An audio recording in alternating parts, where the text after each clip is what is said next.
Finally दोस्तों आज बात करते हैं IRFC स्टॉक यानी कि Indian railway finance corporation stock. इस स्टॉक ने भी एक बहुत बड़ा रिटर्न बना के दिया है और आज स्टॉक में आपको 20% तक की तेजी देखने को मिल रही है। इस स्टॉक में जो upper circuit lower circuit limit है वो 10% है। शनिवार को मार्केट बंद रहता है, आज ओपन था, कल शुक्रवार और आज शनिवार दोनों का इंक्लूड कर दिया गया है, तो दोनों की इंक्लूड कर 20% तक की तेजी स्टॉक में देखी जा रही है। यानी कि विद इन 2 डेज में स्टॉक ने 20% का रिटर्न दे दिया। और इस स्टॉक को मैं इस लेवल से, जो निचले लेवल से है ना 1 ईयर में, लगभग इससे पहले मैंने जब इस पे अपडेट दी थी, जब स्टॉक यहाँ पे 31-32 रुपए के लगभग चल रहा था, ठीक है, और उस समय जो लेवल दिया था मैंने 48 से 50 रुपए का लेवल दिया था, ठीक है। और स्टॉक के बाद जब ऑफिस की न्यूज आई थी तो भी दोबारा से बोला था भी स्टॉक 45 तक जाए तो स्टॉक में दोबारा से बाइंग कर लेना, ठीक है,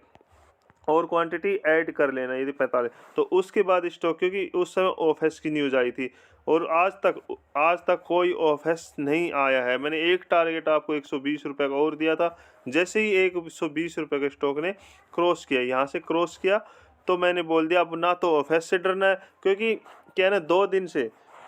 2 दिन से जब स्टॉक, पिछले 2 दिन से स्टॉक में तेजी आ रही थी, लगभग स्टॉक 140 से 45 चला गया था, ठीक है, तो वहाँ पे अचानक से सेलिंग का प्रेशर लगा दिया था, यानी कि AMO ऑर्डर बोलते हैं ना, तो 145 लोग पे सारे जो भी है ना सेलर वहाँ पे क्रिएट हो गए थे। तो मैंने बोल दिया था ना, तो अचानक सेलर कहाँ से आ गए, लेकिन डरना नहीं है ना ऑफिस से। अब गवर्नमेंट ऑफिस लेके आए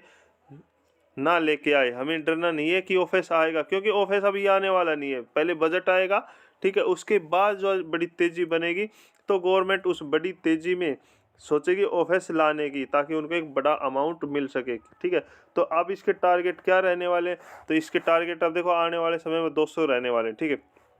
क्योंकि गिरावट की संभावना नहीं होगी स्टॉक में। अभी जो बजट है उसमें टाइम बाकी है, 1 फरवरी को बजट आ सकता है और 3 ट्रिलियन यानी कि रेलवे के लिए किया गया है, ठीक है, 3 ट्रिलियन तक। और इससे IRFC को क्या फ़ायदा होगा, IRFC क्या है ना,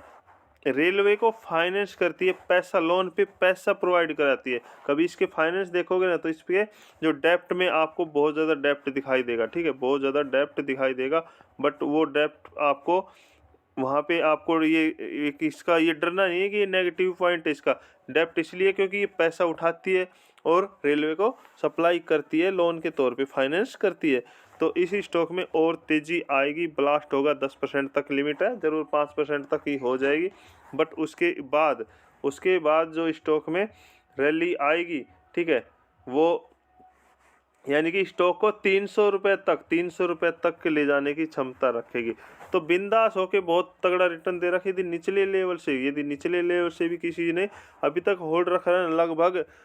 10 से, मैंने कहा 5 से 10 गुना उसका पैसा कर दिया, तो इंडियन रेलवे IRFC को अभी होल्ड रखो। जो भी एमओ यानी नेगेटिव न्यूज़, अभी कोई नेगेटिव न्यूज़ नहीं है, बजट जब तक है कोई नेगेटिव न्यूज़ नहीं है, कितना भी एमओ लगा लो, आपको यदि एमओ दिखाई देता है, सेलिंग प्रेशर दिखाई देता है, तो डरना नहीं है, क्योंकि जितना एमओ सुबह क्रिएट तक हो रहा है उससे ज़्यादा कहीं ना कहीं इस स्टॉक में बाइंग प्रेशर आ रहा है, तो स्टॉक में कल भी तेज़ी देखने को मिलेगी। तो ठीक है सर, तो और कोई सवाल हो तो कमेंट करो, चैनल को सब्सक्राइब करके रखो, और टेलीग्राम के लिए जो लिंक दिया गया है उस पे जाके ज्वाइन कर सकते हो, वहाँ पे शॉर्ट टर्म के लिए स्टॉक दिए जाते हैं।